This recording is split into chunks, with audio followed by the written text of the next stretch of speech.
Welcome on in, everyone. It's the LCS Academy powered by Verizon. I'm Mazel, joined by Joshi, joined by Mad Magical, yet again for another wonderful day here in a super week, a long week. I don't know what we call it anymore. It's not super. Joshi, how you There's feeling? four of them. Yeah, I know. There's a lot. I mean, it can Yeah, still be we've had such a super. tight It schedule. can still be like a super week Well, because there's more games well, than hold the on, other ones. Magical. Have you ever seen The Incredibles? You should know this by now. Syndrome said if everyone's super, then no one is. Is it still Yeah, a super week? But he also lost, so is he right? He also... Also lost. Wow! Okay, well, Wow! Starting off real okay. strong. Starting off real strong here. Besides those spicy statements, you okay, Magical? You all right? You hanging in there? It's a day. It's a dark day, It's a but day. you know what? We'll move through it. It's a dark day. It is. But we will be moving forward, and we will be talking about Academy stuff. Because first and foremost, a little bit about Breezy here, as you know, we had some fun and interesting things happen yesterday. But I think Breezy, in totality, getting to see a little bit more about him and CLG Academy is super important here. So really excited to see. Let's go ahead and take a look.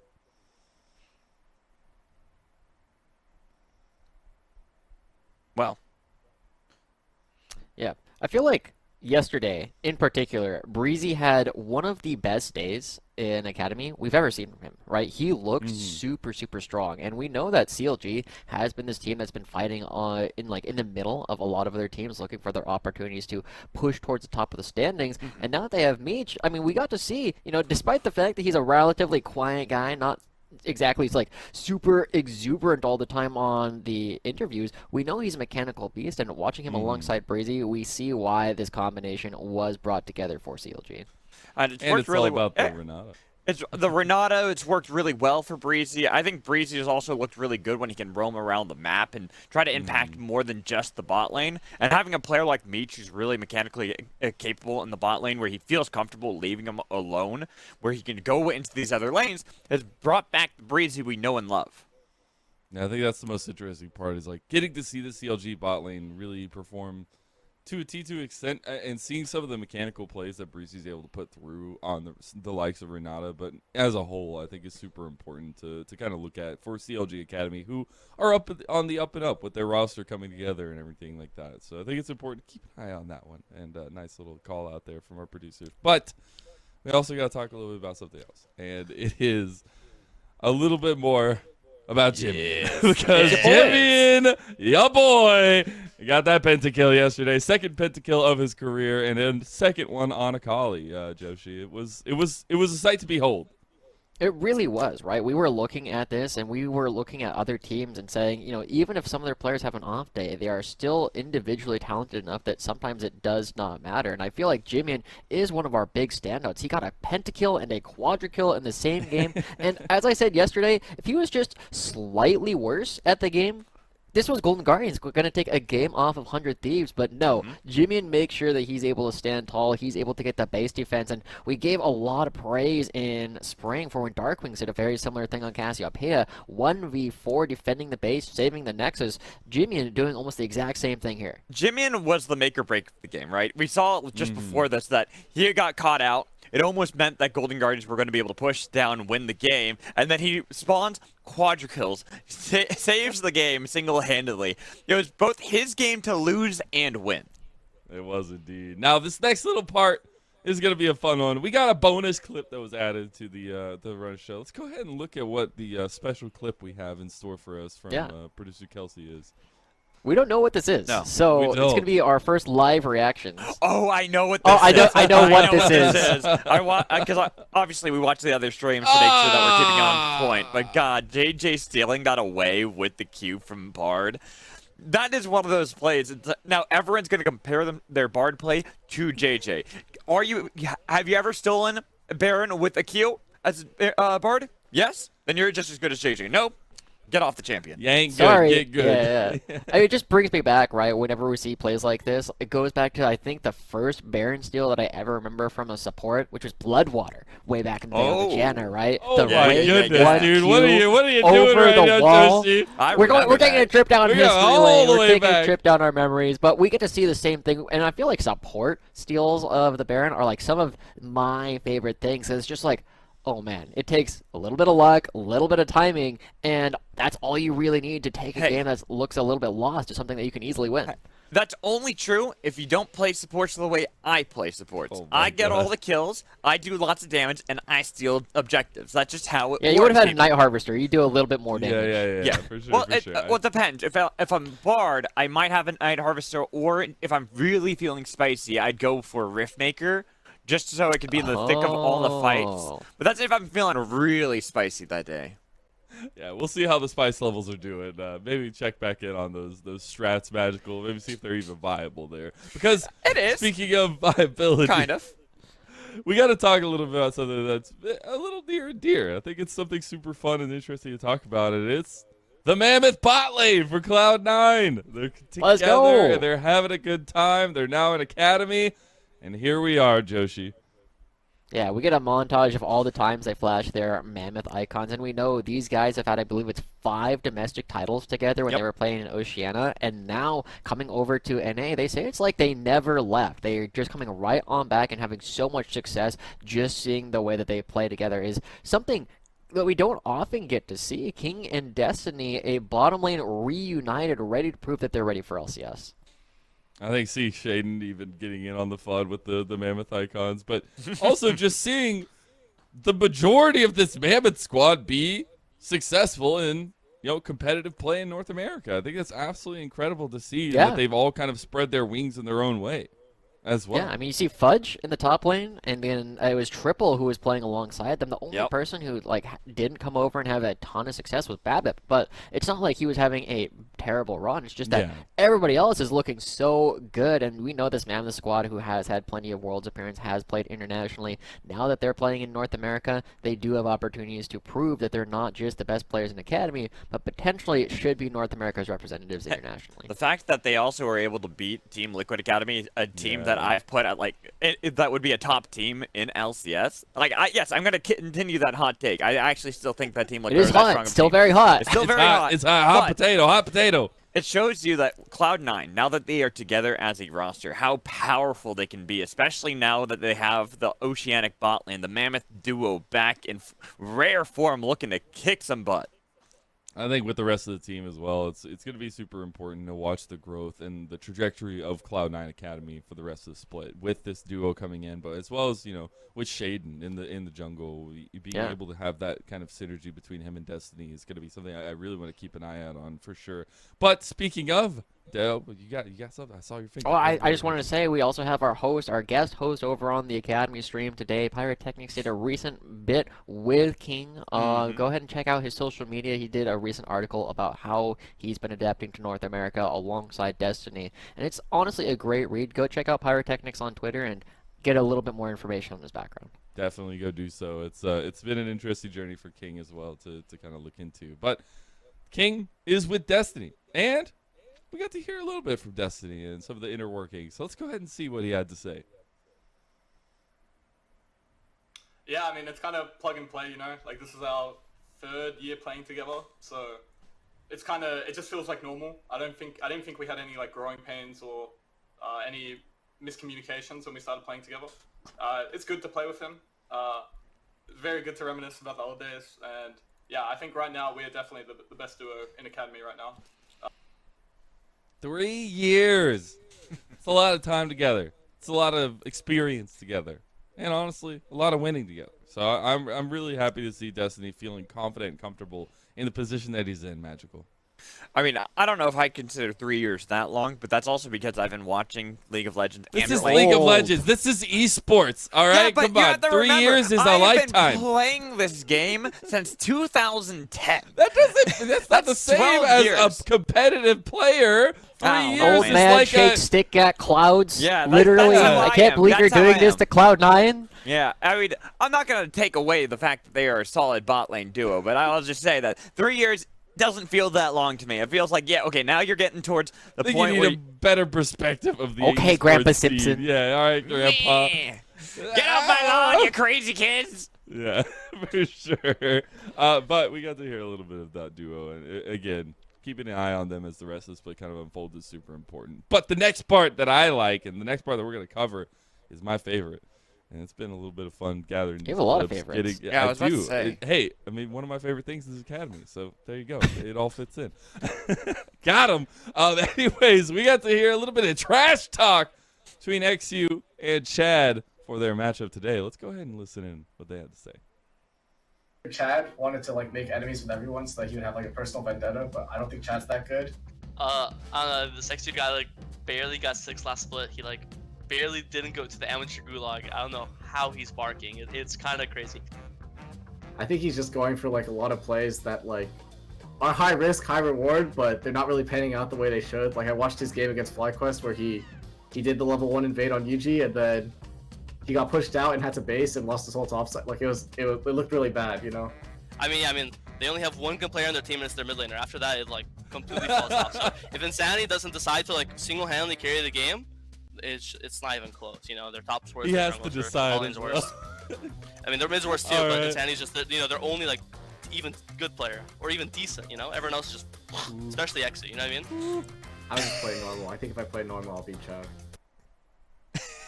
Oh my God. Gotta love some hot mouths from XU and Chad, Well, but especially getting to hear a little bit of Academy trash talk magical. I also like with Chad's interview yesterday. He even was like, you know what? I know you guys want to lean into the like rivalry between me and XU, and he just decided, you know what? I'm fully gonna lean into it. I'm Let gonna it go loose. right with you Yeah. guys, and he See, let like loose.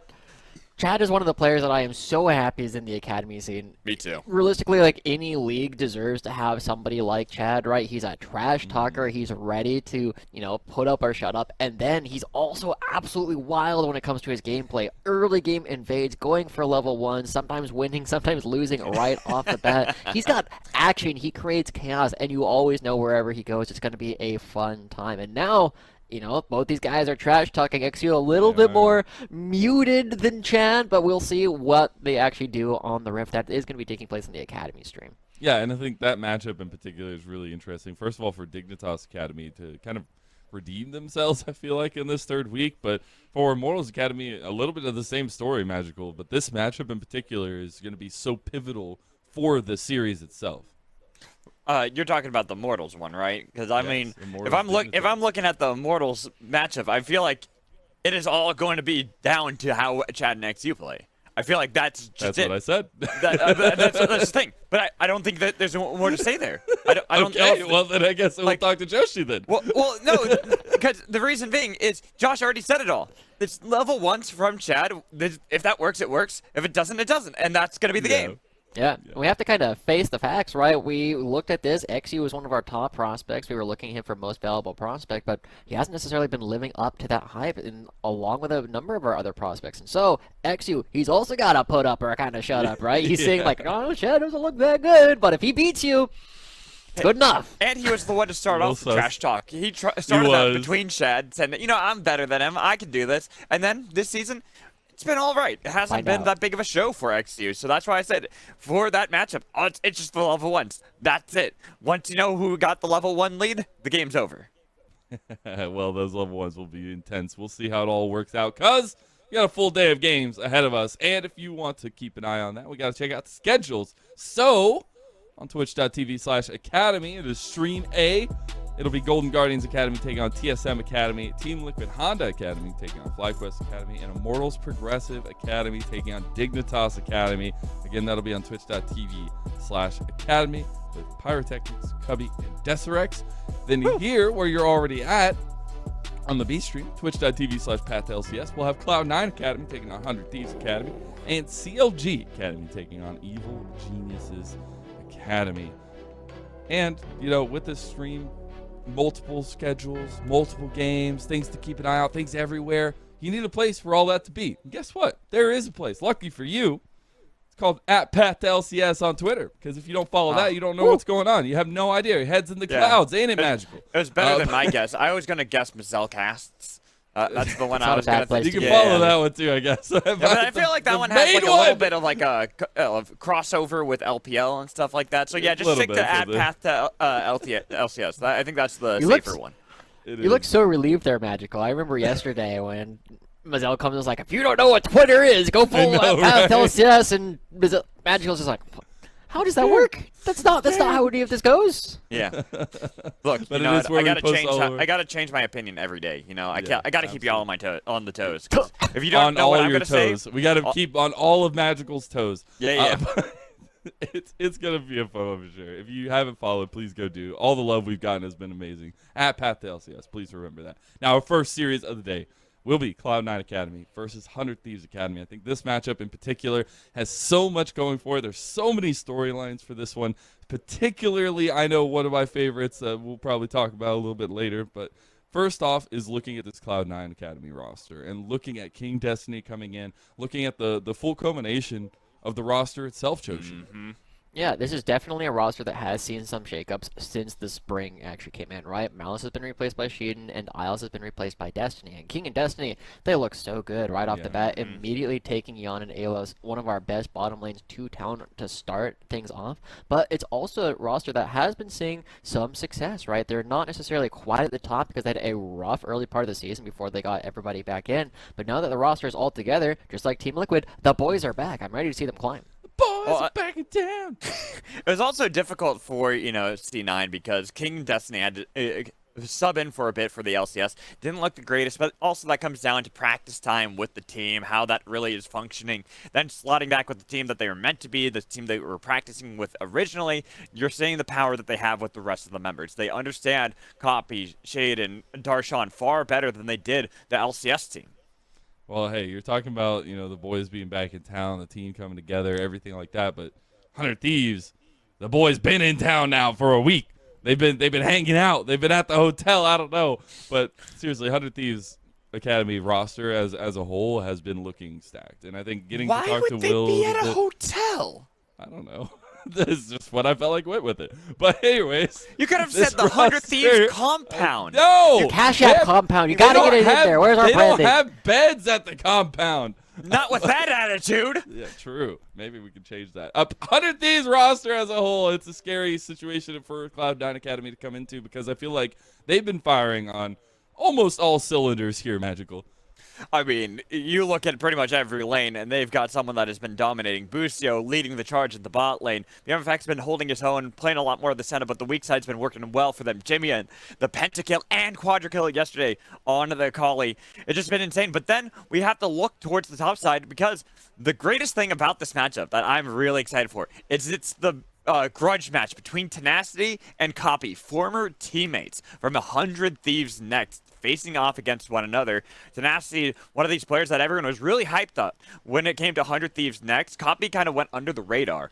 But Tenacity has a lot of praise for Copy as a player and knows that he was very much just as important as he was for a lot of the successes that 100 Thieves Next roster had.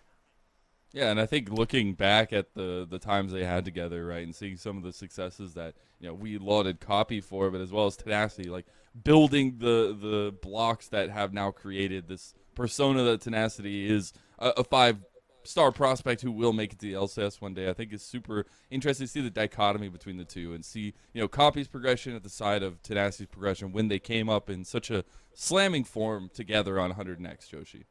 We can't forget that Jan was also on that squad. He He's was. got his own game to play. Kenby was on that squad. He's now playing LCS. Like that 100 Thieves Next squad was absolutely stacked. But this is definitely going to be a fun matchup for these two players to go through. Copy trying to prove that he is still performing quite well, right? I know we had some conversations among ourselves, and Copy was really leading the charge, that Copy probably should have replaced Fudge in the mid lane for Cloud9 LCS. And I feel like Copy, by 2023, will probably have a chance to actually play up there alongside so many of these other 100 Thieves Next players. I'm baiting my breath. I cannot wait to see our players move on to the next level. But we do have a few interviews to talk and listen to those old teammates, as we did get to talk to Copy and Tenacity. So let's go ahead and listen in. Originally, when 100 Thieves reached out to me and explained to me what the roster would be for 100 Thieves Next, I thought Copy or Johan was actually like the best player on the team, like by far. This guy was also like always really, really good in my solo queue games. And he was like rank 1 at the time, I think, and I was like rank 2. So I was pretty excited to see him on my team. For one, I think I leveled my play to be more team oriented. I think back then I was more of a solo queue player, going for flashy plays, more risky plays, I'd say. But now I think I've sort of balance that out with decisive plays and like being better on the macro side. I think being a flashy player is great and all, but I think if you, especially as a mid laner, if you know how to control the map and play side lanes very well, it helps your team. Not only helps you, but helps your team win in a better way. I love hearing from Tenacity say he was the best player on the team by far. The whole team was pretty stacked, but get to hear a little bit of the back and forth between them. Magical. I mean, I miss Akinoki. You know, what happened to that guy? Yeah, you know.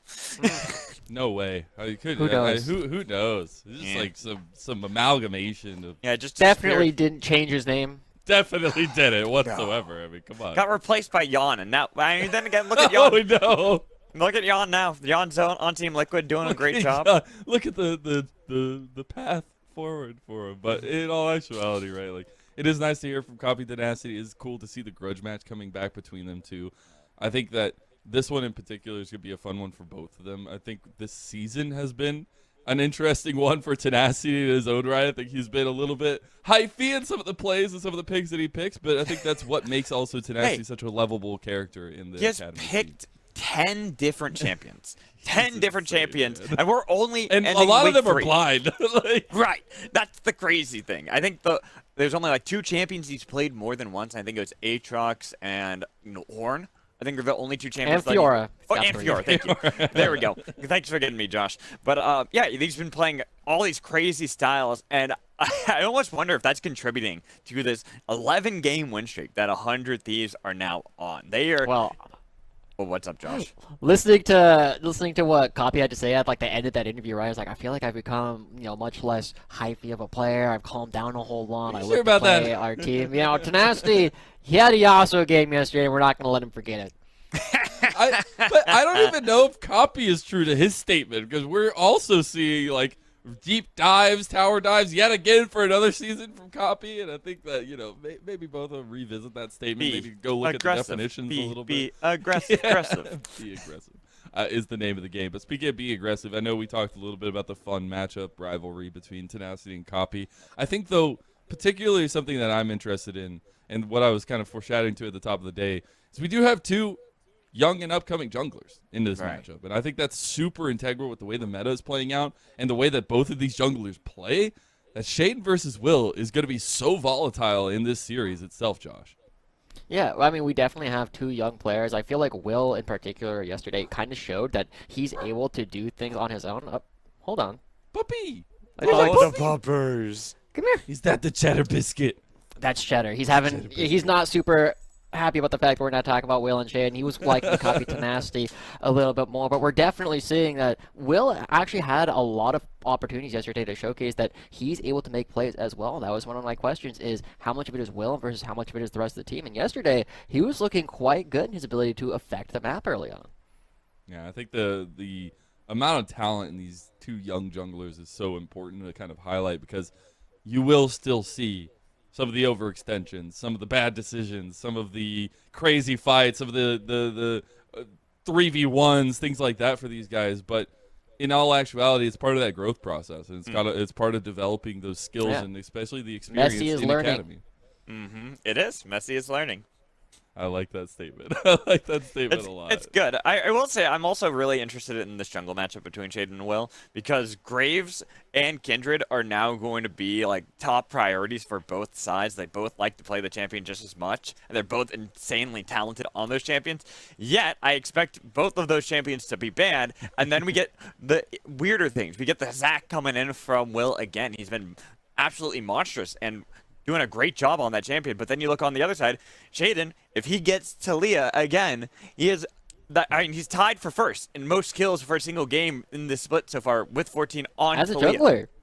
Yeah, it's not often that you see junglers like really vying for those top spots, but we know this is a big change, and I kind of want to go back to how Copy was playing with players like Malice or Surenfire in his previous versions of the team, right? Because Surenfire was somewhere in between Malice and Shaden, where Shaden, very aggressive, always looking for plays, trying to be looking for opportunities to create his own advantages, and Malice would do it by farming the entire time. And so Copy's had to move through all these different styles of junglers, and now, kind of going back, right, when he was playing with Darshan, Surenfire, King, and Isles, he was definitely much more of a supportive player. He would play a lot of Set, a lot of Galio. Now he's kind of going back to like what Magical said, a lot more of the assassins looking for his own dives. And I feel like it's really shifting around with what jungler he has. And to me, that's a big argument why Copy is so good. He's able to fluidly move between these different styles without a whole lot of issue. That's what I highlighted in our runners-up video and the most valuable prospect, because he was my most valuable prospect, at least the one I voted for, because I think that this guy has shown that he can do it all, right? And I said in the video, right, if you want pop-off plays, you got it. If you want a team fight potential, you got it. If you want somebody who can get a solo kill in mid lane at sub 10 minutes, you got it, because Copy will be the one to provide situations like that. And when you dive into this player, right, he's had such an interesting track record in the competitive scene in North America, but it's just getting started. And I think that's what's so fun and so cool about a lot of these rosters we have with these new influx of talent, is there's still such a long trajectory ahead for these guys, Joshi. Yeah, and I feel like, one of the things that Tenacity said in the Copy documentary we did in spring, which we didn't show today, but maybe we'll have it a little bit later on, we'll have an opportunity to show that Tenacity thinks that Copy deserves to play by 2023 as well. It's something where they're looking to build up the narrative of this player. We're trying to see if he can do what it takes in order to get picked up. Now, with Cloud9 bringing in a new mid laner, it's going to be a little bit harder for them, but maybe another team's looking down at him and like, this Johan guy is pretty good. Pretty good. We'll have to see if he does keep to that moniker as champion select for the first series of the day is ready to go. So Magical, Joshi, let's have fun. All right, that we shall. We're getting ready for our first game. It is the last day of week 3, the last day of this second super week. Yes, I'm going to continue to call it that, Josh, whether you like it or not. But as we get into the bans, what surprises me already is we're not seeing that jungle focus that I expected. The Wukong is an expected ban, but I don't see the Graves, the Kindred, Talia, Zac even taken off of the table.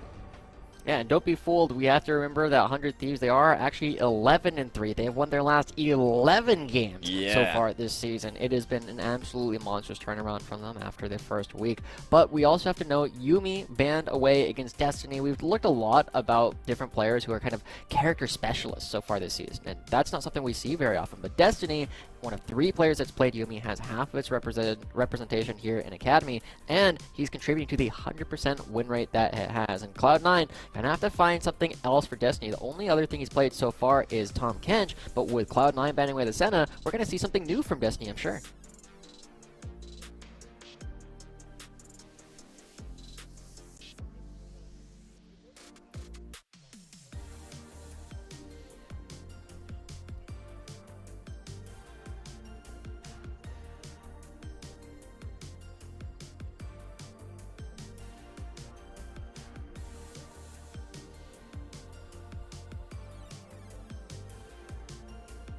Yeah, it's definitely going to be...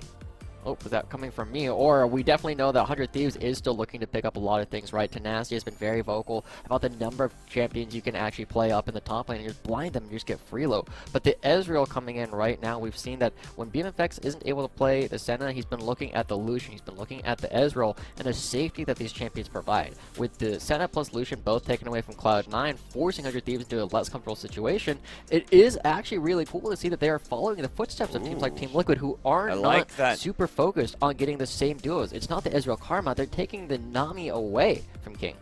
And I like the take up here. Give me 1 second. My audio is acting a little funky. Oh, that is okay, but we'll keep on going, right? This is something that we haven't seen a lot of bottom lanes do, but it does force 100 Thieves into a situation where they have what is considered a slightly less than optimal bottom lane, right? We've been seeing so many duos of like the Kalista Renata, the Lucian Nami, the Senna Tahm Kench, and it's all basically 1-for-1. You have them right next to each other, but Cloud9, they don't seem worried about it, and in fact, they are hiding their support pick going into the second half of the draft. Cloud9, very mobile, very able to target individual members, and suddenly Busio, who is a fantastic enchanter player, is going to have a lot of pressure put on him because he's the less mobile half of this duo. All right, now Lilia looking like it's going to be the hover for Will, since Shaden did get Graves, and no, like we're talking about, no Nami taken on the other side because it was taken away. I do think that that's a powerful takeaway, but this is interesting. Seeing Lilia into Graves, usually a matchup that I'd actually favor towards the Graves early on. Yeah, I'm actually kind of surprised that this Lilia is coming through, partly because, as you say, Lilia has a couple things that they're weak to. One, slows. Ashe is very good into it. Other big thing is point-and-click crowd control. But the one thing that we haven't really looked at so far is just guaranteed damage, right? You have the LeBlanc coming through for point-and-clicks. You have Graves, who's going to be relying on auto-attacks. You have the Lucian, who's an auto-attacker. And suddenly, this Lilia feels like it could get bursted out, but we know it's got a variety of builds, and we know that Will, he's played it a couple of times so far, and it's been part of all the winning streaks that 100 Thieves have had, and this is another opportunity to kind of determine how strong is Will on his own versus how reliant is he on the rest of his squad. And with the LeBlanc for copy, I'm curious to see if Jimmy's going to go for a good counter into that LeBlanc so he can follow up and help out Will, or if it's as you kind of were talking about, this is where Shaden will get a lot more control. That Will is going to be put in this position where he's got to be the aggressive one. He's got to be the one making these plays early on, because he can't just rely on Jimmy each time. And dependent on what Tenacity gets here, because I'm expecting it to be the mid lane pick first for the side of 100 Thieves, that they take into this LeBlanc and have Tenacity on the counter. Yeah, guaranteeing the counter for Tenacity is very strong. We've definitely been seeing a lot of players in the top lane in particular really relying on this counter pick. Darshan trying to hide his pick for as long as possible. Surdy's been really reliant upon it. Tenacity, though, looks like he's considering a bunch of different things. We know that 100 Thieves in particular likes to kind of troll hover, and there's still like some flexibility, right? We know that lots of people are really enjoying this Lilia top lane, but as the Fiora comes through, Tenacity doesn't feel like he needs the counter pick going up against Darshan, and that is a bold statement. It is. I'm surprised by that as well. Like I said, I was expecting it to be the mid lane pick for Jimmy. Try to make sure that you're getting something that's going to be pretty standard, pretty easy into the LeBlanc, but instead, they're just going to blind that Fiora, say to Darshan, like you said, laying down the gauntlet, like, I'm not afraid of whatever you bring to the table. I know I'm going to be able to win regardless.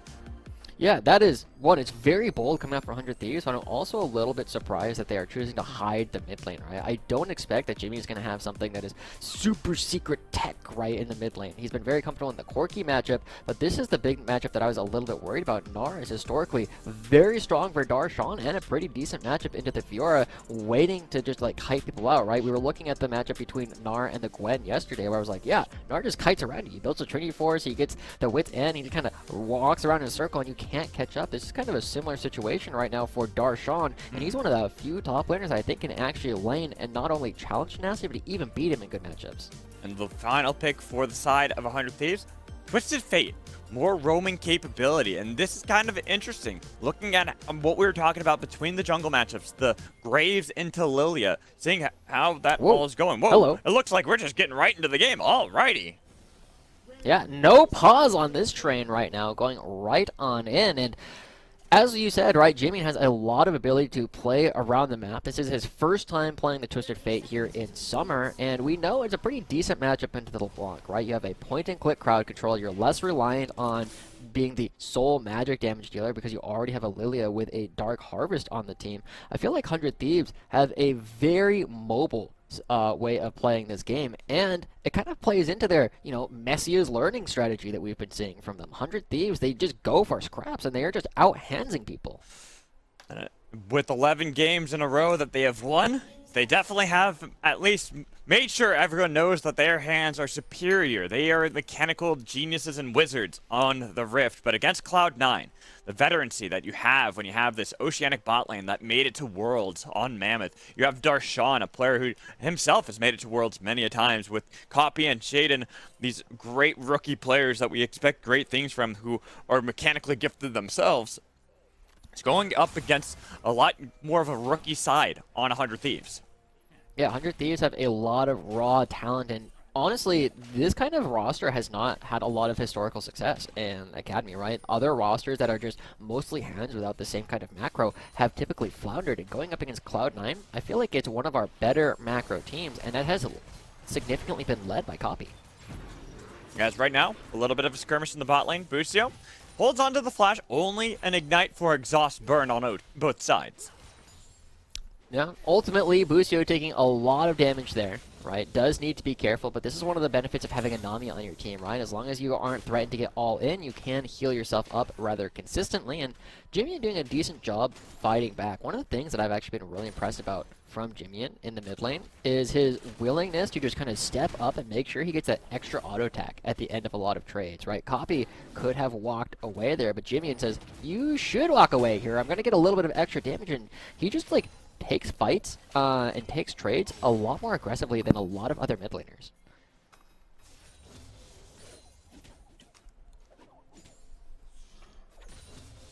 I see you're in awe right now, Mr. Magical, but Yeah, sorry, just Jimian having has been a looking few quite good. Oh, you're good. Yeah, I'm having a few audio issues trying to make sure I can hear you. All that Don't worry, jazz. I got you. So You can be the support this time around. I'll get all the CS, and you can have all the kills a little bit later on, right? Because BMFX and Busio, as they like try and create some space, one of the things that we've been looking at with 100 Thieves, right?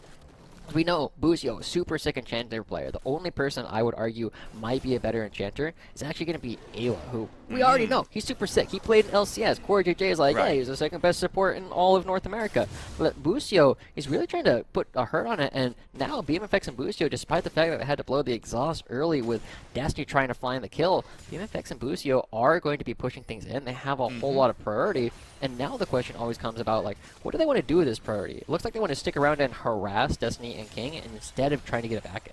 Well, and this is like the second champion we've seen BMFX really performing on, right? The Senna Tom Kench lane has been something that we saw a lot earlier. That's why we had the Senna banned, not even just the Tom Kench, taking that away completely from both BMFX and Busio.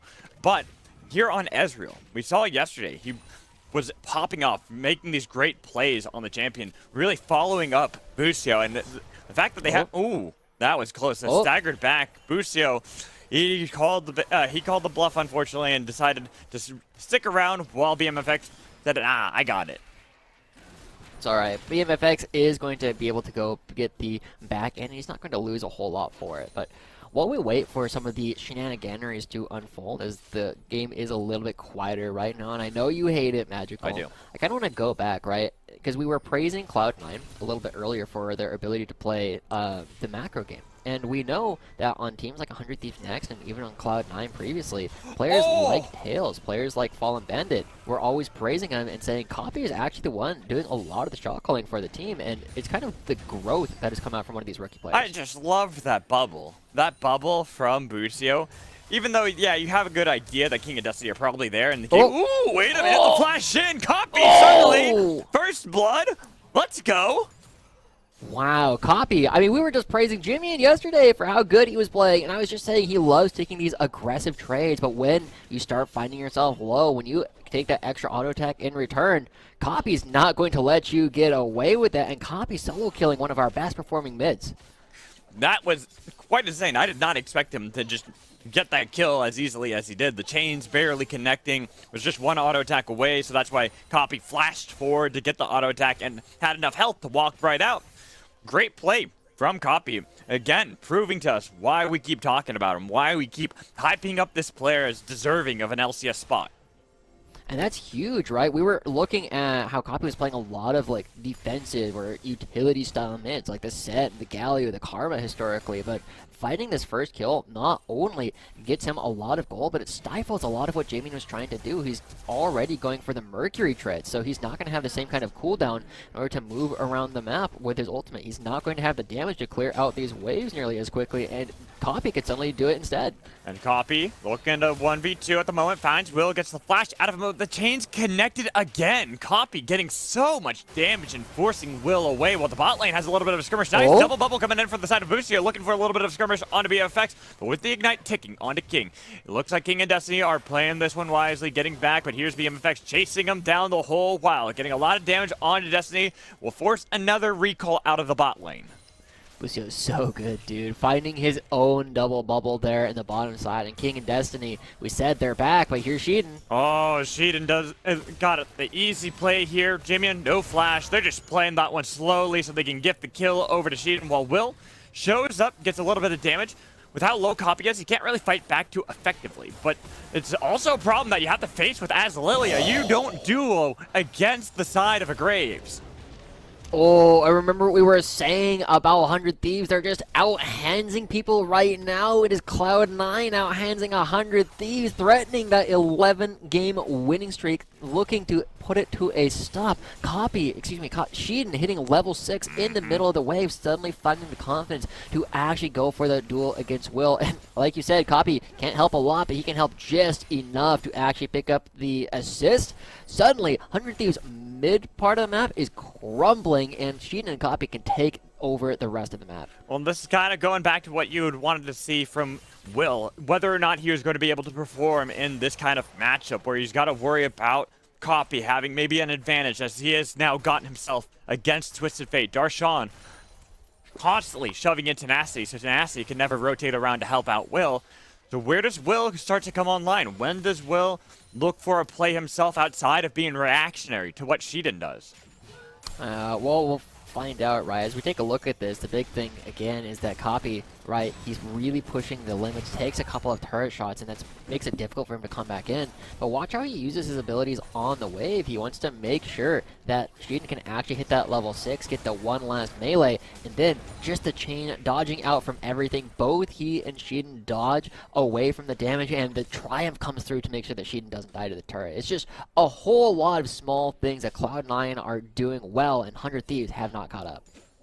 But 100 Thieves looking to see what they can do. Every one of their lanes frozen or in control of their opponent, giving little room for 100 Thieves to find those plays outside of Will's intervention. And with Will on the bottom half of the map, I would only imagine that they're going to trade probably the Dragon for the Rift Herald and maybe even make a play bot lane. But right now, Copy, he should be fine. At least I would expect him to be. He lays out the Grand Challenge, but now he notices, hey, maybe there's someone nearby. I don't see the mid laner, but the bot lane's actually going to be the play coming in from the side of 100 Thieves, as I had called out before. They're going to be able to get the stun with the gold card. Destiny taking a lot of damage, but nobody dies on either side of the map.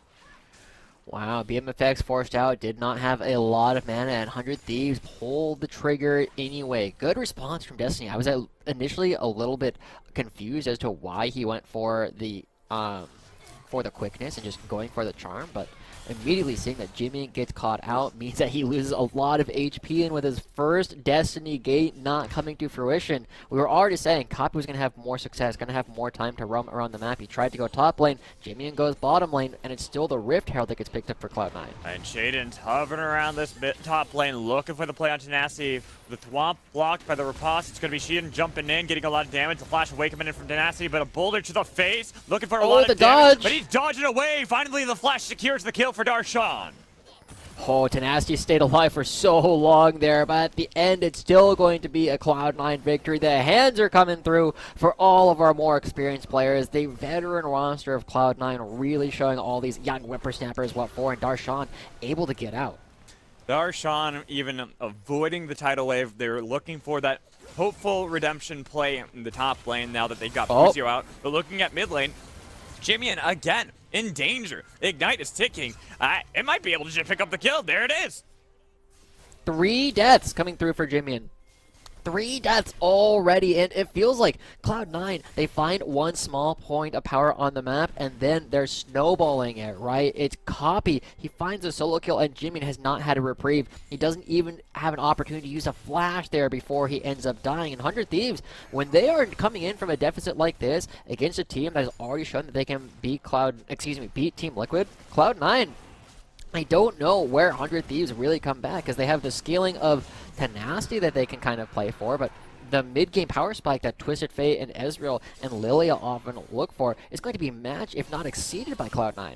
This is why we're so excited for Cloud9 at the onset of the season. When we saw the roster, we knew what they were capable of. Unfortunately, we didn't get to see it until this week just because of all the issues with visas. They didn't have King and Destiny here. Now with them in the roster, it feels like Cloud9 are on a completely different level. Darshan feels more enabled.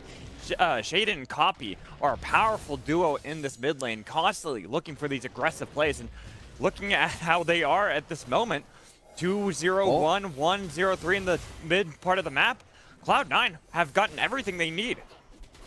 Yeah, but let's look at... Oh, we'll get back to that. Shaden. Yeah, and look at Tenacity on the other side. He got a lot of damage onto Darshan, as Shaden was not able to get the kill onto Will. Instead, he's got to turn his attention onto Tenacity, who just dives away, gets towards the turret, the flash in, end of the line, blocked by the riposte. Okay, again, small outplays coming through from 100 Thieves to keep themselves alive and keep themselves in minute. it for now. I've seen this play before. Hello. I've seen this play before. It's the exact same play that happened a minute ago, and now Jimmy's in danger once more. He flashed away. This time, he changes his own destiny, and he survives. Keeps himself alive. 100 Thieves find a little bit. I mean, they don't find anything. They just don't die, right? Yeah, They're that's not it. giving anything up. But Cloud9, I feel like we're just seeing this dominance, right? No other team has devoted this much attention from their support, from their jungler into the mid lane. Sheeden has come mid twice. We've seen Destiny come mid on 2 separate occasions. And Jimmy is kind of crumbling to it, right? It's not something that you can easily do. It's not something that a lot of our newer teams are used to playing around. Sometimes we'll see supports go top lane, but Destiny coming in from behind the turret, that's tech that a lot of other Academy teams haven't unlocked yet. Looking at the gold spread at the moment, Jimmian has the same amount of gold, actually slightly behind his own jungler. He's been put very far in the hole, and as Twisted Fate, you're looking for those level 6 ganks, using the Destiny Gate to find plays, and like you talked about, he hasn't been able to. The one time they tried, didn't mount to anything, and now bot lane is suffering because of it. Boosty had to flash over the wall. Flash fish. And look at how King can just follow him up, force him back underneath the turret, and they could even threaten a dive here onto 100 Thieves. Yeah, it would be bold, right? There's still a lot of defensive tools available for 100 Thieves, so Cloud9 will back out. But remember, the conversation that we were having, a lot of Copy's historical teammates have said that he's one of the most powerful voices. He's one of the people who always call the shots. And Magical, you know, for somebody who's played a lot of fives in the past, right? One of the things you always look at is whoever is strong, you want that person to be able to call the shots. And now, Copy is strong. He's got the Ludens completed before 14 minutes. He's controlling Jimmy. He's already taken the turret. This Twisted Fate has to play so far back. And now, Copy, if he's one of the main shot callers for this team, we'll pay attention to where he wants to move on the map, because now Darshan's getting attacked. Nice pick here onto Darshan. He's mini, he's a little guy, and he's killed by Will. The first kill of the game for 100 Thieves. Finds one. Copy and Sheeden here will be able to save their own blue buff. Yeah, but not the Scuttle Crab. That'll be at least secured by the side of 100 Thieves. They'll take what they can get at this point. They're getting little wins, but now this is looking like it's going to be turned around yet again by Cloud9. But they don't want to fully push into enemy territory, relenting, because, like we were talking about, they lost out on Darshan. He got picked off. It would have been, at worst, a 4v5.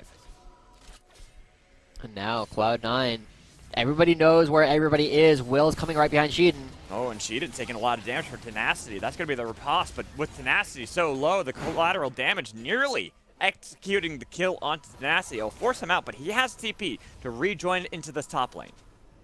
Both supports spending a lot of time here on the top side of the map. Will be resetting, and Darshan has actually been kind of beaten up a little bit by Tenacity, right? This is one of Darshan's best characters, and Tenacity, you know, while we were kind of joking about how he had a bit of an int game yesterday on the Yasuo, so far this Fiora is looking quite good, and with the amount of attention that both top laners have actually gotten, the constant 2v2 we've had, it's actually a promising sign, right? If Tenacity can remain strong through this mid game and take control of the side lane, it gives 100 Thieves an alternate win condition.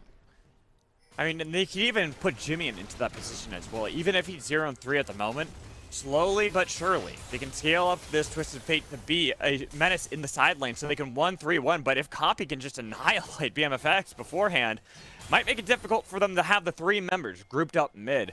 BMFX barely surviving is a big plus for the side of 100 Thieves, but it forces them out of the lane so they can't even get control of the lane state.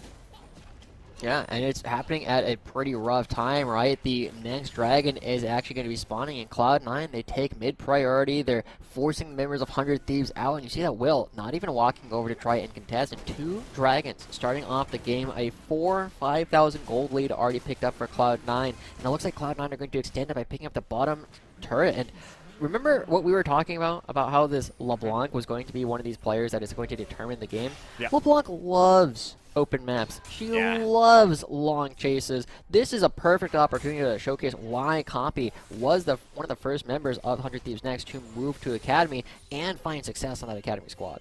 I agree. I mean, Copy has been a fantastic player, getting the solo kill to start off this gravy train for Cloud9 Academy.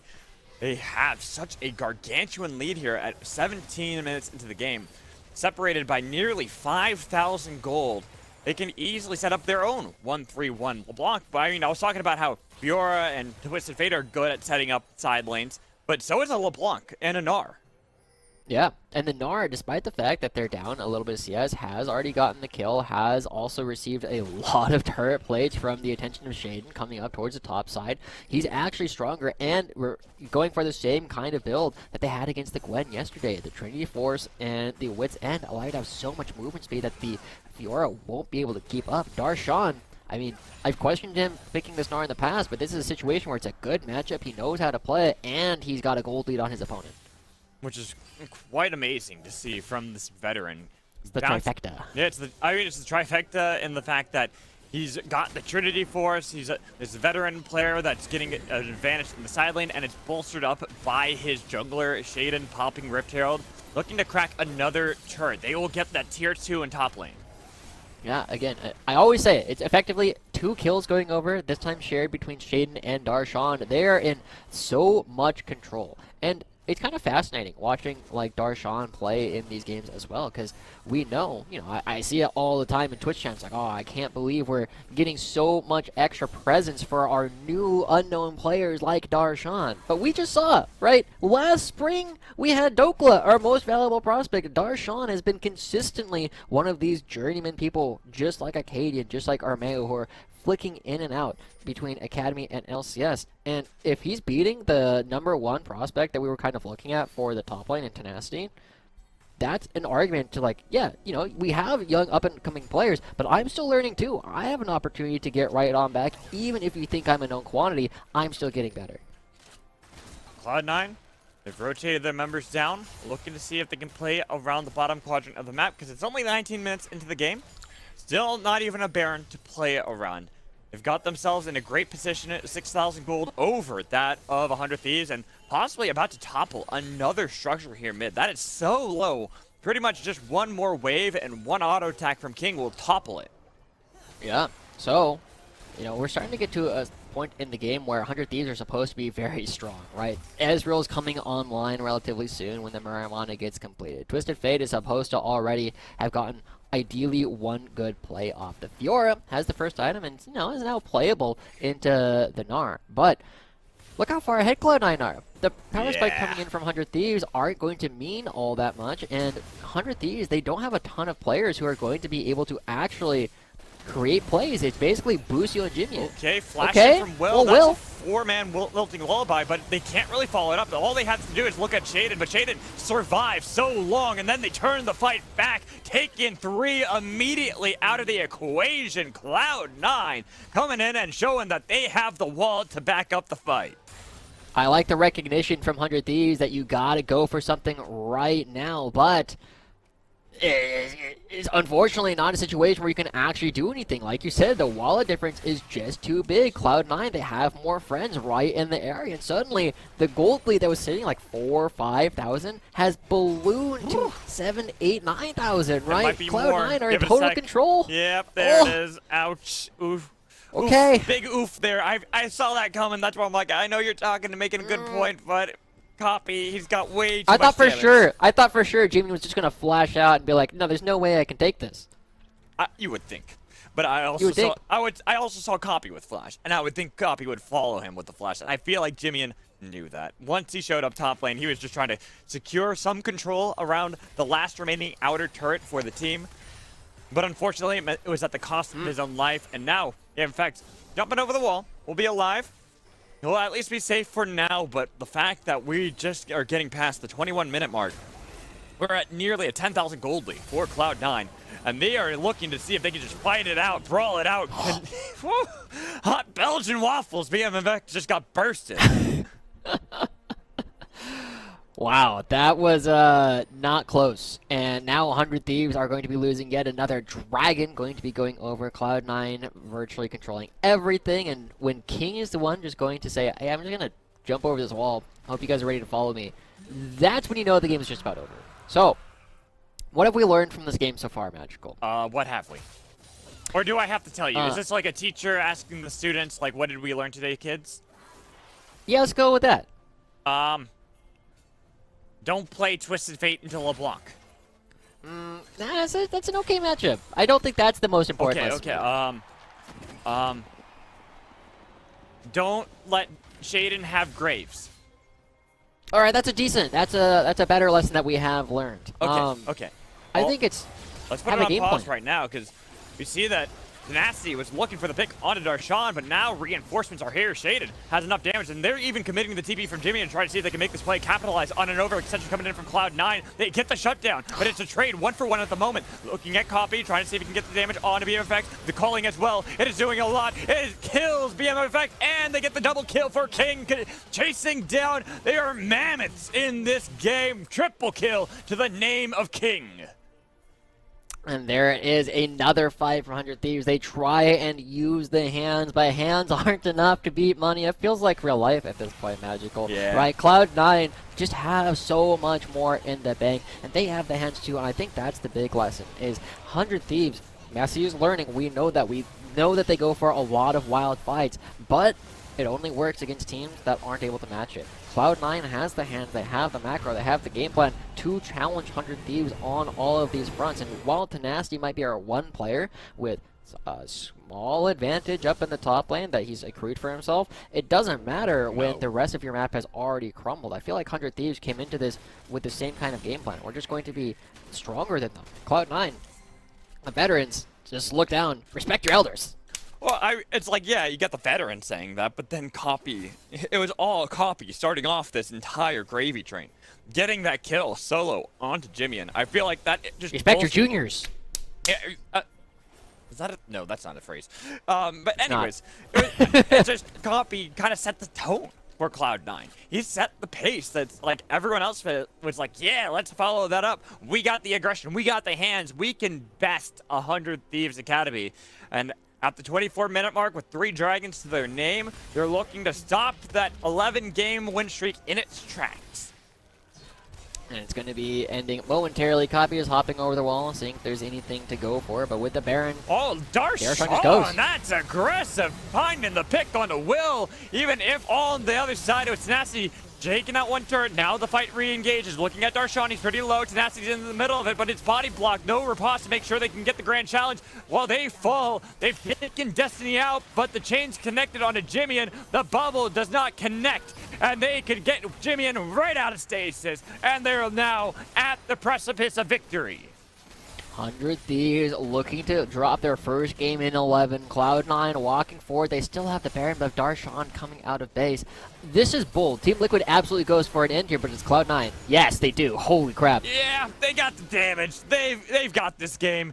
Even if BMX is trying his best on the side to see if he can tickle at the members of Cloud9, this game is done and dusted. Wait a minute, where is it? Because that was a nice little ult there coming in from BMFX. A snipe one, looking to see if they can get Copy or King, who are fairly low. But Darshan there to protect both of them. Make sure they get one more inhibitor turret on the way out. But the Baron, ooh, King was nearly killed off. And here's going to be the Destiny Gate opened up right on top of King. Gold card secures a shutdown for Jimmy. And suddenly, this game's back on top, Josh. We're not done. We're not done. The Nexus is alive. This is true, and I do have to praise Will for going in for that play, right? He's looked for a couple of these plays so far, but they haven't quite come to fruition. This is going to be probably the first time we're seeing the gold lead really shrink as Destiny and Darshan try and stop it. Well, they got the turret, but now the Gnar ult into the wall. Destiny is there to make sure Tenacity should die as long as they want to chase that down. But Tenacity, he's got distance away from his former teammate who's looking to see if he can execute him. With the one kill on BMFX, even if they lost their turret, they've got super minions ready to pour in from bot lane. And they have an opportunity to play for the Ocean Soul here coming up very shortly. And 100 Thieves, they're kind of confined to their base at the moment, right? Jimmy, he has the Destiny Gate, so he can be anywhere he wants. Tenacity, though, doesn't have the teleport. And so 100 Thieves, with that play, they pick up the mid lane turret, they open things up. And if they somehow get a miracle 5v5 fight around this dragon, maybe they can win. But Cloud9, still total control. Copy still deathless. Let's see if BMFX can also steal away this dragon with the YOLO True Shot Barrage. But with how fast King and Shaden take down the dragon, there's just no way they could have even had predicted that. So now Soul on the side of Cloud9. Pressure inside of the base where, like you talked about, 100 Thieves are pinned back to their base. They can't really escape from this territory because they have nothing left. Yeah. And I think looking at the second game, we're going to have to ask, like, 100 Thieves, can they play a different way than they did today, right? Are they going to be able to take this kind of game plan, this Messi's learning style that they've had, and turn it into something? Well, they almost got the pick on to Copy, but Copy was able to get out of dodge. Utilizing the double distortion away, that was nearly a great pick from the side of 100 Thieves. Unfortunately, it didn't mount to an actual kill, and with Copy having TP, he could just rejoin the fight. Yeah, he has Ocean Soul as well, so he can just kind of stick around next time and play it just a little bit safer. They have more vision control, and as they try and take down the last inhibitor turret, 100 Thieves can't really defend. No, they can't. And with their Nexus turret past the threshold, Tenacity took a good chunk of damage from his former teammate Copy. Make sure that he is pushed back towards the minions to heal up just a bit, but with the second inhibitor done, it is all Cloud9 from here on out. There's little chance that they throw this game and lose it out like you're talking about, even when they got killed at this final precipice before. They've got the damage to secure victory and end the 11-game win streak of 100 Thieves. Cloud9 looking superior as they have gotten their full roster back, and right as the end is coming near, they are just padding the KDAs along the way out, but you gotta be careful because Tenacity suddenly just turns it around, gets a couple kills back for the team, even looking to see if they can play aggressively again, but unfortunately Tenacity gets spotted out without riposte, and now he's dead, and soon Busio will follow as well unless he gets the steps of his fountain. The very end of the game was a little bit messier. You know, 100 Thieves did a lot of learning there in the last 60 seconds of the game, but we definitely saw Cloud9 taking control, and it felt like they controlled everything on the map. I feel like the only thing we can really look at in terms of easy adaptation for 100 Thieves is maybe give Tenacity counterpick, right? Yes, you got him the Fiora. Yes, it's something he's very comfortable on, but Darshan wasn't posed a whole lot of problems with that, and the bottom side of the map, we know King and Destiny are maybe our strongest bottom lane here in Academy, and Busio, while very strong, is not necessarily able to get the rookie of BMFX to stand up to two multiple-time world's veterans. I mean, it was pretty much a done-set game from the first few minutes, and it's rare to see that in this meta. We've seen these games drawn out more. Even if you get early advantages in the early stages of the game, like First Blood, doesn't really mean that the game is going to shift to your side. But there, Cloud9 took that advantage, and they exploited it to the bitter end. Yeah, I mean, it's despite what you said about Immortals versus Dignitas, right? The level 1 might not be the only way to win a game. We are seeing now that Cloud9 100 Thieves, it's going to be a tight matchup. This was one of my games to watch. We have this one, we have Team Liquid versus FlyQuest happening immediately after, and we get to see all of these top teams really kind of try and determine the pecking order as we start looking towards the end of the season. Especially as more of the teams now have their full rosters on already up and loaded, ready to try to get these victories. Cloud9, that full roster, looking deadly, looking like a team that can contest for the top, almost like we're seeing deja vu from last split when they had all the subs to start off the first few weeks. Then week 3, they get the team together, and that's when they get a win streak going on. But right now, we're going to toss a break, Joshi. When we come back, we'll have our host, Mazel, here for a halftime show. Make sure you stay tuned.